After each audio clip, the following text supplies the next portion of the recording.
आत्मीय और खासकर दिल्ली से पधारे दिगंबर परंपरा के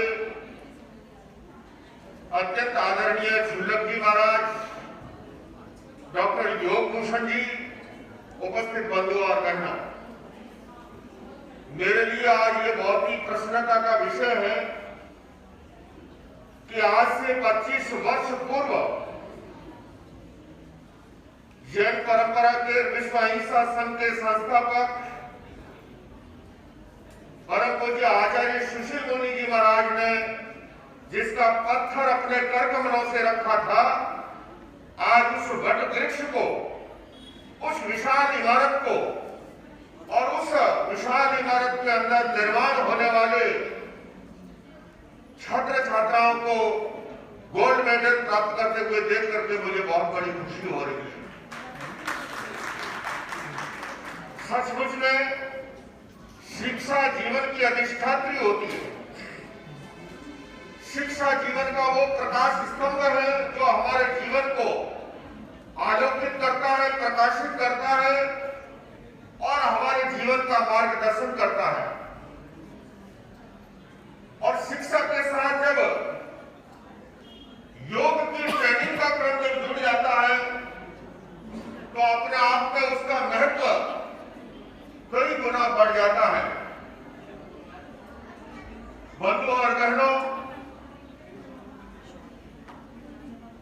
आज शिक्षा के द्वारा जब मैं शिक्षा के प्रांगण में उपस्थित हूं तो ये कहना चाहूंगा कि डॉक्टर बन रहे हैं, वकील बन रहे हैं, इंजीनियर बन रहे हैं, किंतु शिक्षा में अच्छे आदमी का निर्माण नहीं हो रहा है तो वह हमारे ग्रामश्री योग ट्रेनिंग कॉलेज के अंदर हो रहा है। आज इसी बात की आवश्यकता है क्योंकि वर्तमान का हमारा जितना भी मॉडर्न एजुकेशन सिस्टम है वो हमारे लेफ्ट हेमिस्फीयर को जगाने का काम कर रहा है। जो हमारा लेफ्ट हेमिस्फीयर, जो हमारा बायां मस्तिष्क रिस्पॉन्सिबल है बुद्धि के लिए, गणित के लिए, तर्क के लिए, किंतु हमारे राइट हेमिस्फीयर जो इंट्यूशन पावर के लिए, जो स्पिरिचुअल डेवलपमेंट के लिए, आज उस पर ध्यान नहीं दिया जा रहा है। हमारी प्राचीन शिक्षा प्रणाली, हमारे ब्रह्मर्षि जी ने जो चिंतन किया था उसके पीछे ये विचार था, क्योंकि आज विज्ञान भी इस बात को स्वीकार कर रहा है कि हमारे इसी मस्तिष्क के अंदर एनिमल ब्रेन भी मौजूद है, जहां पर पार्श्व वृत्तियां जन्म लेती है, तो इसी मस्तिष्क के अंदर नियोकॉर्टेक्स परत भी है जहां पर मानवीय और दैविक वृत्तियां जन्म लेती है।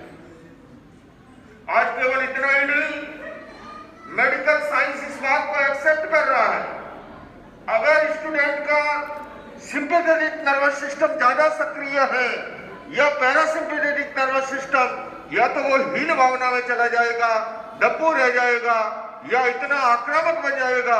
जैसे वर्जीनिया की यूनिवर्सिटी में एक स्टूडेंट ने 32 स्टूडेंट को शूट करके रख दिया। आज अपेक्षा है सर्वांगीण शिक्षा की, आज अपेक्षा है संतुलित शिक्षा की।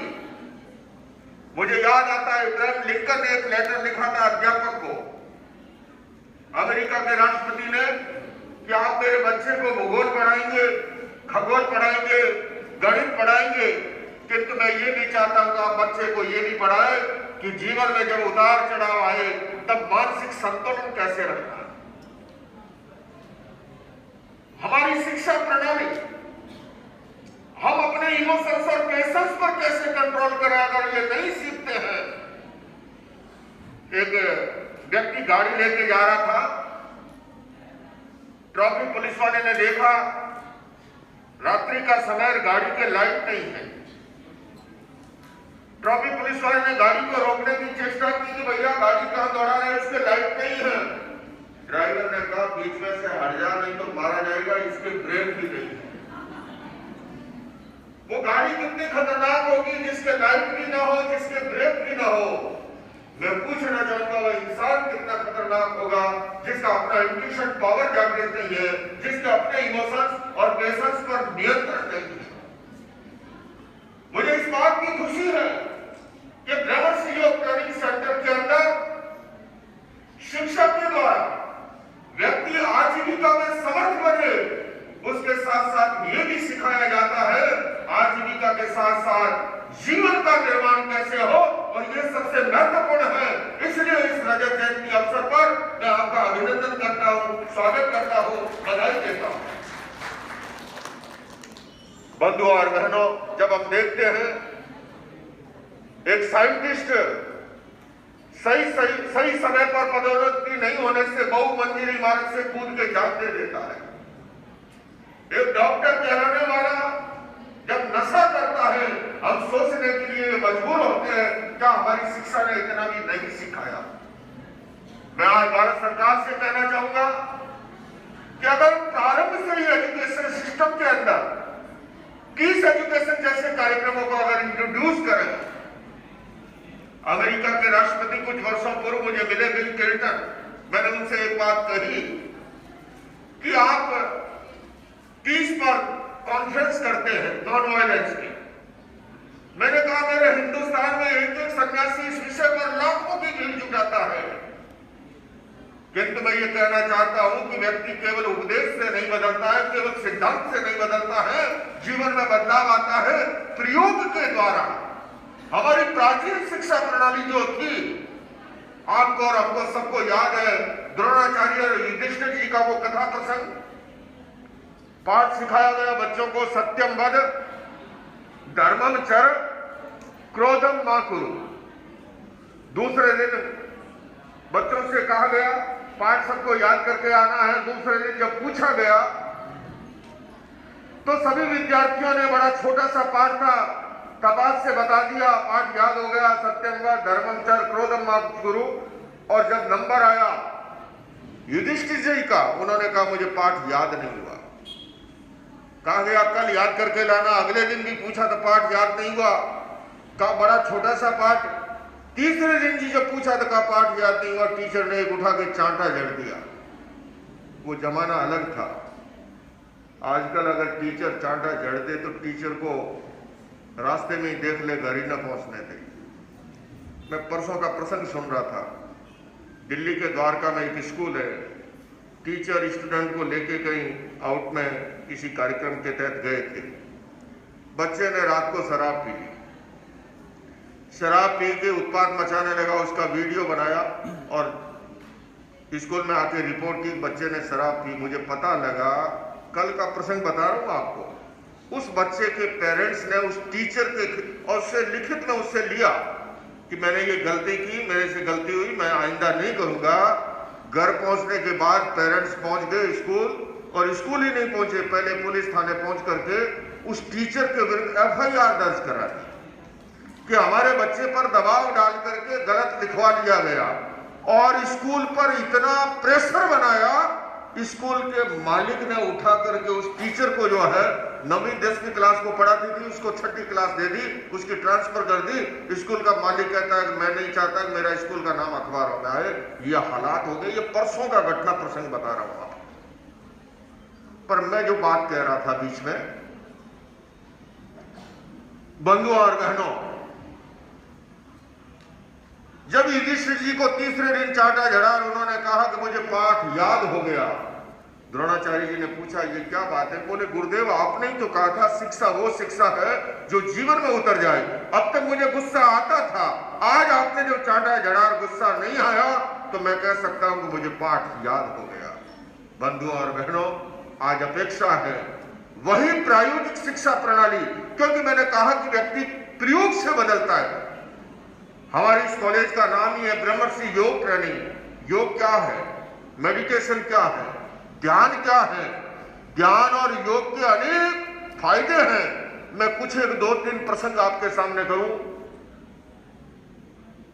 जिनको गुस्सा अधिक आता हो, क्रोध अधिक आता हो, एकाग्रता नहीं सकती हो, जबकि एकाग्रता सफलता की कुंजी है जीवन की। हम लोग डीप ब्रीथिंग के साथ कलर मेडिटेशन का प्रयोग कराते हैं और मेरे पास ऐसे सैकड़ों उदाहरण हैं गुस्से के कारण से जिनके घर परिवार नरक बन रहे थे, उस प्रयोग के बाद भीतर से इतना परिवर्तन होता है। एक बार का एक प्रसंग में अरुण भाई जवेरी थे, मुंबई के चैन स्मोकर थे। गुस्सा इतना आता था कि सब्जी में थोड़ा सा नमक कम हो जाए तो थाली उठा के फेंक दे, टेलीफोन का चौका तोड़ दे। आखिर थक हार गए जब तो शिविर में आए, कैंप में। 1-2-3 दिन तो कठिन लगा, लेकिन एक कैंप किया, उसके बाद उनको जब कुछ रुचि बढ़ी, दूसरा कैंप किया, घर गए। उनकी पत्नी मयूरी बहन ने कहा कि अरुण तो बिल्कुल बदल गया। अरुण भाई के पिता थे जेठा भाई जवेरी, उन्होंने कहा कुछ नहीं, नया नया मुल्ला जोर से भाग देता है। थोड़े दिनों के बाद उसके मित्रों ने कहा ये वही अरुण है। बदलाव आता है प्रयोग से। जिनको नशे की आदत है, हम लोग कान के आसपास प्रयोग कराते हैं, और मेरा ये दावा है कैसा भी नशेड़ी हो, किंतु बशर्ते अगर अब उसकी बदलने की अगर इच्छा हो तो उस प्रयोग से क्या होता है, ये साइंटिफिक सच है। हमारे जो एंडोक्राइन ग्लैंड सिस्टम है, हमारा जो ग्रंथि तंत्र है, उसके हार्मोन्स नाड़ी तंत्र में मिलकर के हमारे समग्र जीवन को प्रभावित करते हैं। हमारे ऋषि मुनियों ने उस अनुसंधान के द्वारा उन चीजों को खोजा था, और उससे भीतर से रासायनिक परिवर्तन होता है, और उस प्रयोग के बाद 10 दिन के बाद अगर नशे की वस्तु सामने भी ले जाई जाए, वो नशा कर नहीं पाता है। इसी तरह से किसी भी प्रकार का तनाव हो, टेंशन हो, फिजिकली, मेंटली, इमोशनली, हम लोग रिलैक्सेशन का एक प्रयोग कराते हैं। उस प्रयोग के बाद में वह फिजिकली, मेंटली, इमोशनली टेंशन से मुक्त हो जाता है। मैं इतना ही कहना चाहता हूं, जीवन में बदलाव प्रयोग से आता है। हमारी ये शिक्षा प्रणाली, प्राचीन हमारी गुरुकुल प्रणाली जो थी, आज अपेक्षा है आपके यहाँ। मुझे डॉक्टर दिनेश जी जब हमारे आश्रम आए, बताया आपके बहुत से शिक्षण संस्थान चल रहे हैं, बहुत से विद्यार्थियों का आप जीवन निर्माण कर रहे हैं। मैं साथ में कहना चाहूंगा, पीस एजुकेशन जैसे कार्यक्रम को, उसके लिए हम लोग, मैंने एनसीईआरटी संस्था के साथ मिलकर के रिसर्च के काफी कार्यक्रम को चलाया। और मैं एक बात और कहना चाहता हूं, ऐसी कोई स्कूल जिसका रिजल्ट नीचा हो, रिजल्ट का स्तर कम हो, कमजोर हो, उस स्कूल को आप मुझे सौंपिएगा। हम और न तो पुस्तक बढ़ाएंगे, न अलग से कोई कालांश की जरूरत है, किंतु छोटे छोटे ऐसे साइंटिफिक नुस्खे हैं। मेरी छतरपुर महरौली में एक स्कूल थी, सर्वोदय स्कूल, जिसका रिजल्ट आप सोच के हैरान होंगे, 35% के आसपास था, आज वो 96% से ऊपर पहुंचा, केवल इसी नुस्खों के कारण से। तो हमारी भारत की महान जो विरासत है, हमारी ये ध्यान की, हमारी ये योग की, योग इतने आप में अद्भुत शक्ति है। मुझे तो सौभाग्य मिला है, हमारे प्रधानमंत्री जी ने यूनाइटेड नेशंस में प्रस्ताव रखा, और जब प्रथम अंतर्राष्ट्रीय योग दिवस आयोजित हुआ, मुझे यूनाइटेड नेशंस में उसे संबोधित करने का अवसर मिला। यूएन सेक्रेटरी जनरल बान की मून, हमारे श्री रविशंकर जी, बहन सुषमा जी विदेश मंत्री के साथ। मैं इतना ही कहना चाहता हूँ, बंधुओं और बहनों, हम अपनी उस विरासत को समझें और उस विरासत को आगे बढ़ाते हुए, तो सचमुच में मैं जितना भी मैंने देखा है कि हमारे गुरुजी ने जिसका शिलान्यास किया था, आज वो कितना बड़ा कार्य कर रहा है, ये देख करके मुझे खुशी हो रही है। मैं पुनः इस रजत जयंती के अवसर पर ब्रह्मश्री योग ट्रेनिंग कॉलेज को बधाई देता हूँ, अभिनंदन करता हूँ, और मेरे साथ ही योग भूषण जी महाराज जो पधारे हैं दिगंबर परंपरा से, मैं आयोजकों से भी कहना चाहूंगा कि उनका भी संक्षिप्त वक्तव्य, उनके विचारों से वो जरूर लाभान्वित हो। इन्हीं शब्दों के साथ आपको आह्वान कर रहा हूँ, आओ मिलकर बैठे आपस में बात करें, आओ मिलकर बैठे आपस में बात करें, 4 कदम ही सही चलने का साथ करें। यूं तो दूरी से दूरी बढ़ती जाएगी, कभी तो हम खुद से खुद की मुलाकात करें। और अंत में मैं ब्रह्मश्री योग ट्रेनिंग कॉलेज के सम्मान में 4 पंक्तियां कहना चाहता हूं। बात सरल बलिदान कठिन है, पतन सहज उत्थान कठिन है। बात सरल बलिदान कठिन है, पतन सहज उत्थान कठिन है। गाता है खंडर का हर पत्थर, ध्वंस सरल निर्माण कठिन है। तो सचमुच में आप जो निर्माण में लगे हैं, सृजन में लगे हैं, समाज के उत्थान में लगे हैं, आपका पुनः अभिनंदन करता हूं, बधाई देता हूं। ओम अर्पण।